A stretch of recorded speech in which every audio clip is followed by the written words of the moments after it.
The reason that so many people don't allow their vibration to rise enough to get what they want is because what they want keeps evolving. And you have this pattern of believing that you should be satisfied with what's manifested so far, which is counter to the way the universe works. So you first have to accept that it's a wonderful thing that you are evolving, and then you have to give yourself permission to keep up with the expanded desire. Because it's the becoming that is life. Anything that tries to stand still, picture a wire walker out over the Grand Canyon or Niagara Falls who's just been instructed, get out there and hold perfectly still.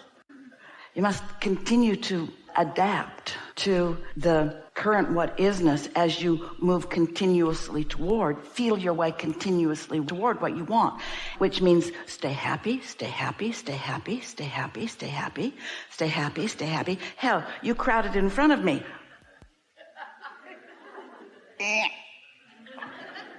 Not the end of the world yet, but keep that kind of thing up and happiness becomes something you don't reach. We want to just say something really kind of shocking to you. If you could hang around in satisfaction all the time, you would just keep moving up, up, up, up, up, up, up, up, up, up, up, up, up, up, up. Everything that you want would just flow into your experience. But you'd stall out on expansion because dipping down a little bit is what puts more into the vortex. That would be like standing still, sort of out there on that tight wire. Instead, what you want to know is that you can get there easily. You can get to satisfaction easily. And when you do, if you hang around there just by intending to be there, that vibration will rise into more attraction power and even greater emotions like joy. Let it be what you're striving for, because once you're there, and staying is the key word, not introducing resistance, that means you keep the fire on. And if the fire's on, it's going to get hotter and hotter, and it's going to come to a boil, which is what we're calling the manifestation. So just get focused on something that's important to you, and keep noting the positive aspects of it, which just holds you there and holds you there and holds you there and holds you there. I like this about you, and I like this about you, and I like this about you, and I like this about you, and I like this about you, and I like this about you, and I like this about you, and I like this about you. And so your attraction power just gets more and more focused and more intense, so that more and more manifestations are coming to you, which lead to those better and better feeling experiences. And at the same time, we're saying, you're empowered once you know this. Don't ask yourself to stay there and only there all the time. Say, I know what I'm doing. I'm moving around in this world. Sometimes in step 1, that's a good thing. Sometimes step 2 is responding from source. That's a wonderful thing. Sometimes I'm really focused on allowing. That's a really good thing. Sometimes I'm determined to stay in satisfaction. That's step 4. I'm going to milk this and milk this and milk this. I'm going to become so familiar with what the feeling of satisfaction is that when I dip away from it, I realize it right away, and I don't keep trending away from it. I stay there because that's what I like best. That's who I really am. That's my doorway to the vortex. That's my key to my merging with my inner being. It's the doorway to my clarity and my flexibility and my wellness and my maintenance and my abundance. And there's no limit to where that leads. We're going to tell you a little story to make the point, and then we'll make the point. You're with a bunch of people, maybe having dinner, it doesn't matter, and someone brings up a subject. So your mind takes you to that subject. Doesn't matter what it is. Microphones, car, light fixtures, it doesn't matter what it is. So everyone, if they're engaged, is thinking about the car, thinking about cars, thinking about the subject of cars, motors, engines, traffic, driving, insurance. It can lead to a lot of thinking. And the subject can go all up and down the emotional scale because it's about cars, it's about Jaguars, and it's about death on the highway because it's about cars. It's about cars that you've loved your whole life and cars that you hated the day you had them and had them too long. But if your determination is satisfaction, So you introduce a conversation to a table with the intent to keep yourself satisfied.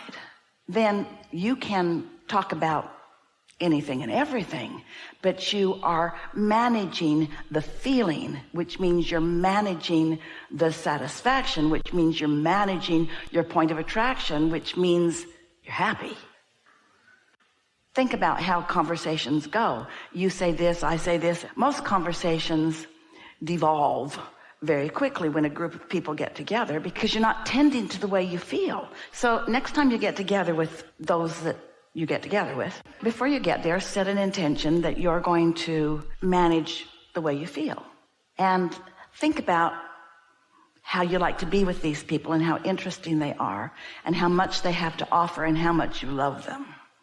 And how varied you are, how diverse you are, and yet how wonderful your uniqueness is as you come together. So you've got your juices going. You've tuned into your inner being and all of theirs before you even get there. And then when you sit down, you say something to yourself. Esther always says, as she stands here getting ready to receive us, Abraham, I want to speak clearly your intentions. And so you could sit down at your table and say something like, I really want to stay in tune with who I really am as I mine the deliciousness of this gathering. So now you've decided to tend to your vibration, haven't you? And so now they're very different. They have different walks of life. They are at different stages in life. They are different ages in life. But none of that is something for you to consider because you're not thinking your way through this. You're feeling your way through this by staying in concert with your inner being who knows everything about every one of them.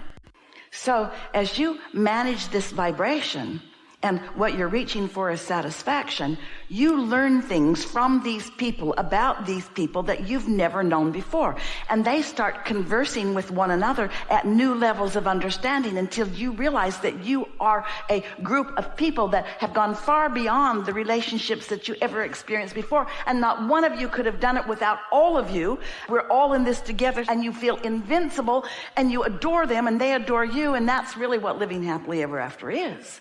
And that's the way you saw life when you decided to come into this body on this planet. That's how you saw everybody. There they all are. They're different. They're different from each other, which means together we are more. Which means there's no regression. There's only moving forward. And we're all necessary to the expansion because our diversity makes it possible. And my determination for satisfaction makes me the in-the-moment receiver of it, in-the-moment receiver of it, in-the-moment receiver of it. And then stepping apart from the intensity and wonderfulness of all of this, you have experiences like everybody there recognizes you as the catalyst to good feelings. You're not just the life of the party. You're the love of the party. You're the soul of the party. You're the tuner into source energy part of the party. You're not superficial, you're real. You're tuned to the very core of who you are. And there's no attraction like that. Nothing is better than that. And then the discovery of the breadth and depth of this group that you've just been scratching the surface of. You had no idea what your collective potential was. That's satisfaction. It's easier than you're making it out to be. Reach for the emotion. Just say things to yourself like, I like to feel energized. I like to feel clarity. I like to feel fulfilled. I like to feel happy and eager. I like good ideas streaming. I like all of that. Don't try to analyze it so much. Don't try to figure it out. Just accept that it is and make the statement that you would like to receive the benefit of it. Sometimes Esther will say to Jerry or to us, because she focuses almost every day to one or the other or all, and she'll say, what do you think about this? And all of us always say, irrelevant. It's what you think about it that matters.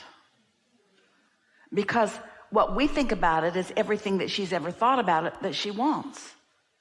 And we don't need to write 20 more books for her to understand that. She gets that. So It's what you are doing. Take your attention off of what anybody else is doing and focus upon what you are focused upon, and then feel the resonance with all of that. That's only what anyone can do. In the moment, you can be focused on the past or the present or the future, but you're doing it all now. And your inner being is doing it all now too. And so when we're all doing it together, it can be a very satisfying feeling. And just leave it at that. And then get to the business of what you care about. Make it about you. Because when you make it about something other than you and what you want, think of it this way. So see yourself as a mentor of a young person in your life. And this person, you see all this talent and capability, but that person keeps looking to you and saying, what should I do? And you want to say, it's for you to decide. But what should I do? Well, you want to get over that insecurity because you get to decide. This is your life and you get to decide what you want to do. Well, I don't know what I want to do. Well, think about what you want to do. Well, then live some life and it will help you to know what you want to do. What is it that you want to do? We don't want you to turn your attention to what we're doing, because what we're doing is what you want to do. What we're doing is what you want to do. Einstein is focused with the current physicists and scientists of your time. He's not off figuring stuff out that he wants to impart to you. He's not trying to create outside the reality of this physical dimension and then bring it to you. He's supporting you in your discovery. Non-physical is focused upon what you want to do. And we understand why most people don't get that, because so many people have said, you're inferior, you're here to learn, you're here to suffer, and Source is good and Source has it all, and so you better figure out how to be good so that you can be with Source. And we say, what is anybody going to do with that? What is anybody going to do with that? When what really is going on is you are an extension of Source energy, deliberately choosing an environment that will inspire you to new desires, and then Source wants to do what you want to do. When life is hard for too many people and children are starving and people are suffering, there's a massive desire for more happy in the street, more full bellies when they go to sleep, more well-being. In other words, the asking is strong, and Source wants to do what you want to do. But Source can't force anyone to receive the well-being, just focuses with you on what you want to do. So as more and more people are willing to allow more and more people to do what they want to do, understanding that Source supports all of you in what you want to do. There's no categories of Source. Well, we are the Republican form of non-physical. And we will help them defeat the Democrats. Or other way around. There is none of that going on. These are all wonderful people having new experiences and asking for many of the same things, like joyful life and happy continuation and prosperity and balance and clarity and fun and love. 100% of all of the categories of planet Earth are wanting those things. And Source wants that with you, you see. So you just got to decide what piece of all of that interests you today. You don't have to do it all today or even all in this lifetime. There's not this category of stuff that needs to get done. This group is not getting it done fast enough. There's none of that going on. You can feel the reveling of Source with you when you are reveling. But there is never impatience coming from Source. There's never a shaking of fingers or a punishing or a, well, that's just it, plague for them. It's not anything like that. That's what humans do to themselves, not even to each other, to themselves. It's lovely to be physical, and it's lovely to be non-physical, and it's lovely to be all in this together.